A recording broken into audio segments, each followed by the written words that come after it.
La Turquie est un pays laïque. C'est ici que le luxe est le moins cher d'Europe et que les prix augmentent le plus rapidement. Tu peux louer un hôtel en bord de mer pour 50 $ et garer une Lamborghini juste au coin de la rue. L'économie s'effondre, mais les villes construisent encore de nouveaux palais. Le taux de criminalité est plus bas qu'à Paris ou à Berlin. Mais un tweet peut t'envoyer en prison. Ce n'est pas l'Europe, ce n'est pas l'Asie, c'est la Turquie.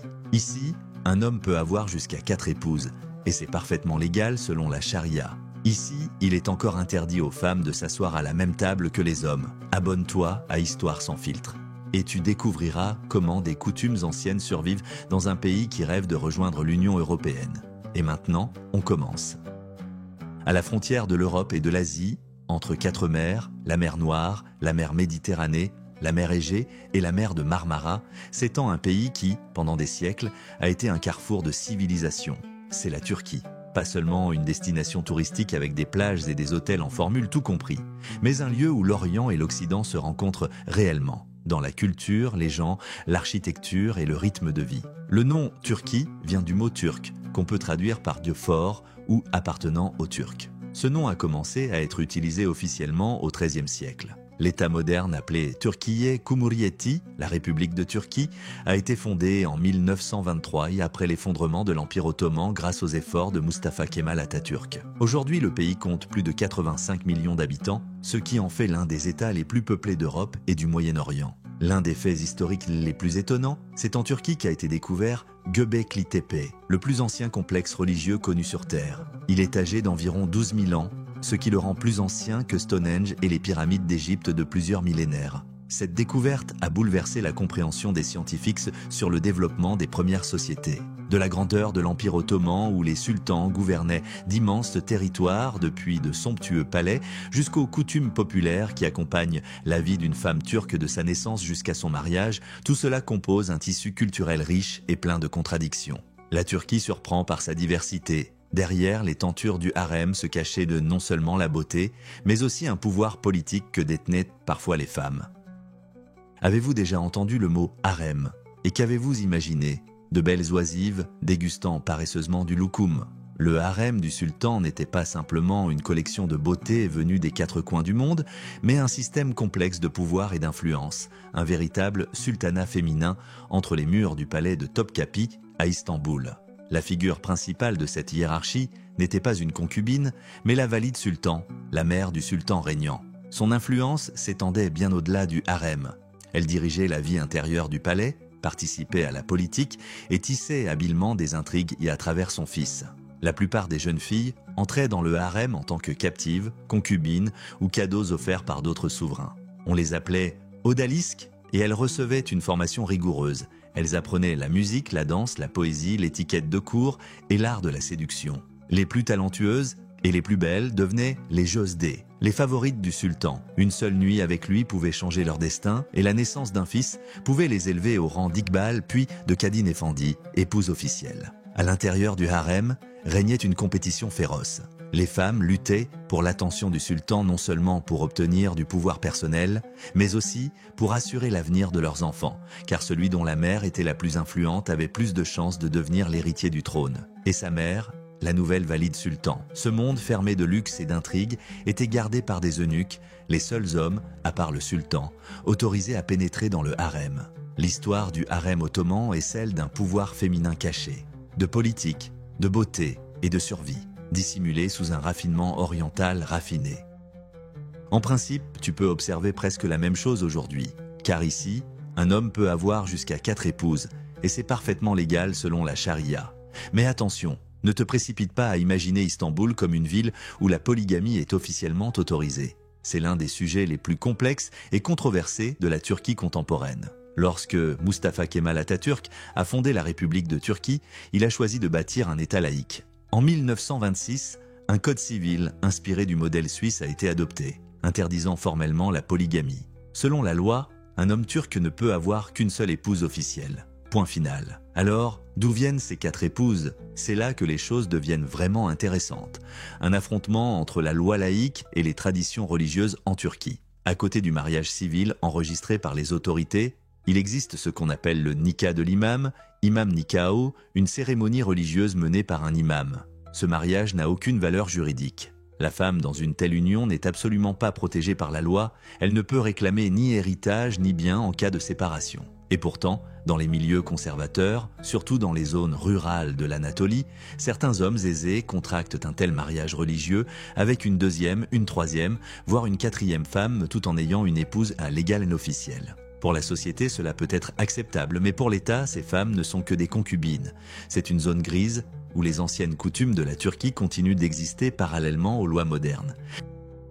Mais s'il n'y a qu'un seul mariage officiel en Turquie, sa préparation, elle, est une véritable série de rituels qui peuvent sembler, aux yeux d'un occidental, comme une mise en scène théâtrale remplie de drames, de larmes et de symboles cachés. Préparez-vous à découvrir le plus émouvant d'entre eux. Oubliez les enterrements de vie de jeunes filles de bruyants avec cocktails et stripteaseurs. 1 ou 2 jours avant le mariage, dans la maison familiale turque, vient le moment de la kınagesesi, la nuit du henné. C'est un rituel exclusivement féminin, un adieu de la mariée à sa vie de jeune fille et à la maison de ses parents. Et c'est sans doute la fête la plus triste que vous ayez jamais vue. La soirée commence dans la joie, les amis et les proches dansent, chantent, partagent des douceurs. La mariée, vêtue d'une robe somptueuse, souvent un cafetan richement orné, brille au centre de l'attention. Mais vient ensuite le point culminant. Les lumières s'éteignent, les femmes allument des bougies et, au son d'un turku, une chanson traditionnelle pleine de tristesse parlant de la séparation avec les parents, elle tourne lentement autour de la mariée, assise au centre de la pièce. Son visage est recouvert d'un voile rouge, symbole de pureté, de chance et de sacrifice. L'ambiance change, la gaieté laisse place à une douce mélancolie, les femmes chantent que la jeune fille, élevée comme une rose dans un jardin, part maintenant dans une autre famille, auprès d'une autre mère. À ce moment-là, tout le monde pleure, la mariée, sa mère, ses amis, ce sont des larmes non pas de tristesse, mais de passage. La future belle-mère s'approche de la mariée avec un plateau où repose le henné. Traditionnellement, la mariée serre les poings et refuse de tendre les mains. Alors, la belle-mère, Kainana, dépose une pièce d'or dans sa paume, une promesse de prospérité et de bonheur dans sa nouvelle vie. Ce n'est qu'après cela que la mariée ouvre les mains. On lui applique alors le henné sur les paumes et le bout des doigts, censé la protéger du mauvais œil et lui apporter la félicité conjugale. Ensuite, on lui enveloppe les mains dans des mitaines spéciales pour que le henné prenne bien. Ce rituel symbolise le dévouement à son futur mari et à sa nouvelle famille. C'est un rite aussi ancien que l'Anatolie elle-même qui fait encore battre les cœurs. Quelques jours avant cela, on organise aussi souvent le hammam de la mariée, Ceylan Hamamı, où les femmes des deux familles se retrouvent au bain pour une purification rituelle, des chants et des danses. C'est aussi un adieu et une purification avant une nouvelle vie. Si tout cela vous intrigue déjà et que vous souhaitez d'autres immersions dans des cultures ne fermées, n'oubliez pas de liker cette vidéo et de vous abonner à Histoire sans filtre. Votre soutien est notre seule manière de continuer à vous révéler ce qui se cache derrière les façades touristiques. Et maintenant, passons au jour du mariage. Le jour du mariage turc, un autre rituel a lieu. Un rituel qui suscite aujourd'hui de vives controverses, mais qui reste une part importante des traditions en Turquie. Une fois que la mariée a enfilé sa robe de mariage, son père ou son frère aîné lui attache 3 fois autour de la taille un ruban rouge, le Bekaret Kurdelesi. Ce ruban n'est pas un simple accessoire. C'est une déclaration publique, une déclaration de virginité de la mariée. Pour de nombreuses femmes turques modernes, surtout dans les grandes villes, cette coutume semble humiliante et dépassée. Mais dans les familles conservatrices, elle garde une immense importance comme symbole de l'honneur familial. Ce ruban rouge dit à tous les invités « Nous donnons en mariage une fille pure et chaste ». C'est une forme de franchise choquante pour le monde occidental, intégrée dans la plus grande fête de la vie. La question du soi-disant test de virginité en Turquie est un sujet à part entière, complexe et douloureux, mais ce ruban rouge en est l'écho public. Mais le mariage turc, ce n'est pas seulement des symboles, c'est aussi un événement très pragmatique. Préparez-vous à découvrir comment on y constitue le capital de départ d'une nouvelle famille. Oubliez les grille-pains et les services à vaisselle en guise de cadeau. Le rituel principal après la cérémonie civile, c'est le takutoreni, la cérémonie des offrandes. Le marié et la mariée se tiennent debout, des larges rubans passés en bandoulière, et les invités s'avancent à tour de rôle pour y accrocher leur cadeau. Et ce cadeau, c'est de l'or ou de l'argent liquide. Les proches parents offrent généralement les fameuses billes de pièces d'or républicaines appelées Seyrek Altın, des quarts de pièces d'une valeur d'environ 130 à 150 $ chacune, ou des moitiés appelées Yarım Altın, valant autour de 260 à 300 $. Les meilleurs amis et les oncles-tantes peuvent offrir des bracelets rigides en or de 20 grammes signés par les bijouteries Altenbach ou Atazeh, dont le prix peut atteindre 1500 à 2000 dollars. D'autres invités se contentent d'épingler des liasses de billets de 200 lires turques ou même de croustillants billets de 100 euros ou dollars. Ce ne sont pas que de belles coutumes, c'est un puissant mécanisme de soutien social. Toutes ces pièces d'or, ces bracelets et ces billets représentent le capital de départ du jeune couple. Avec cet argent, ils peuvent verser un premier acompte pour un appartement, acheter une voiture ou lancer leur propre entreprise. Plus tes proches sont nombreux et fortunés, plus ton capital initial sera important. En somme, c'est un prêt sans intérêt offert par toute la communauté. Et bien sûr, c'est aussi une démonstration de statut. La quantité d'or sur la mariée reflète directement la richesse et la générosité de sa nouvelle famille. Mais les trésors de la Turquie ne se limitent pas à l'or des mariages. Le pays tout entier est un immense musée à ciel ouvert où chaque pierre respire l'histoire. Et ce n'est pas une exagération. La Turquie est l'un des pays les plus riches en sites inscrits au patrimoine mondial de l'UNESCO.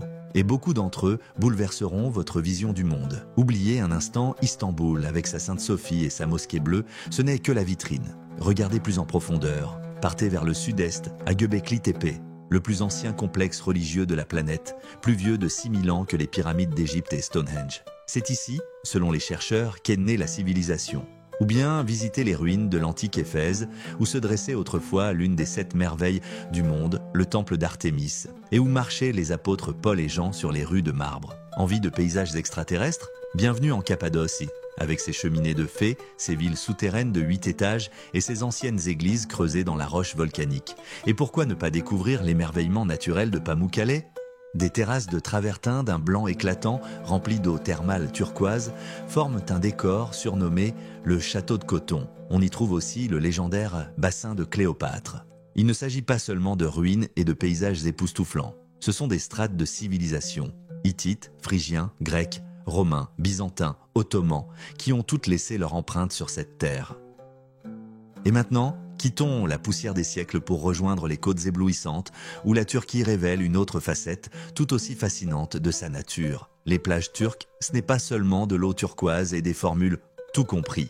C'est une scène vivante, un véritable théâtre de la vie moderne turque et les héroïnes principales, ici, ce sont les femmes turques elles-mêmes. Sur une même plage à Alanya ou Kemer, vous verrez un contraste saisissant. D'un côté, une jeune femme d'Istanbul ou d'Izmir, en bikini tendance de chez Oysho, bronzage parfait, sirotant un cocktail dans un beach club. Elle parle couramment anglais, discute de la dernière saison d'une série sur Netflix et prend des selfies pour son compte Instagram. Et à quelques mètres de là, une grande famille venue d'Ankara ou de Konya, plus conservatrice. Les femmes de cette famille se baignent en burkini, un maillot de bain musulman couvrant entièrement le corps et les cheveux. Et ces deux mondes ne font pas que coexister. Ils interagissent en harmonie. Dans les clubs de plage branchés de Çeşme ou de Bodrum, où la musique résonne jusqu'au coucher du soleil et où le champagne coule à flot, vous croiserez les femmes turques les plus modernes et les plus émancipées, capables de rivaliser avec n'importe quelle européenne. Tandis que sur les plages publiques d'Antalya ou de Fethiye, ce sont des mères de famille qui veillent attentivement sur leurs enfants tout en partageant des pâtisseries de maison. La plage turque est le reflet de toute la société. Du sécularisme affirmé à la religiosité profonde, du luxe ostentatoire au bonheur familial simple. La Turquie, c'est un pays où une femme peut diriger une multinationale, mais où sa virginité peut encore être publiquement signalée par un ruban rouge le jour de son mariage, où les jeunes mariés sont couverts d'or comme les investisseurs les plus prometteurs, et où, à seulement quelques heures de route de cette fête de la vie, reposent des pierres témoins de la naissance de l'humanité, où sur une même plage se croisent des traditions séculaires et des tendances ultramodernes. C'est un monde où les coutumes de l'Empire ottoman ne sont pas mortes, mais transformées, adaptées à une nouvelle réalité. Elles vivent à travers les rituels familiaux, dans l'architecture, dans une diversité culturelle incroyable. Ce n'est ni l'Orient ni l'Occident, c'est la Turquie. Un monde complexe, multiple et infiniment fascinant, caché derrière la façade lumineuse du tout compris. Que pensez-vous de ces traditions et de ces contrastes? Lesquels vous ont surpris, lesquels vous ont semblé familiers? Écrivez-le nous en commentaire, votre avis nous intéresse vraiment. Abonnez-vous à Histoire sans filtre pour ne pas manquer nos prochaines enquêtes sur les facettes cachées des pays que vous croyez connaître. La suite ne fera que vous surprendre davantage.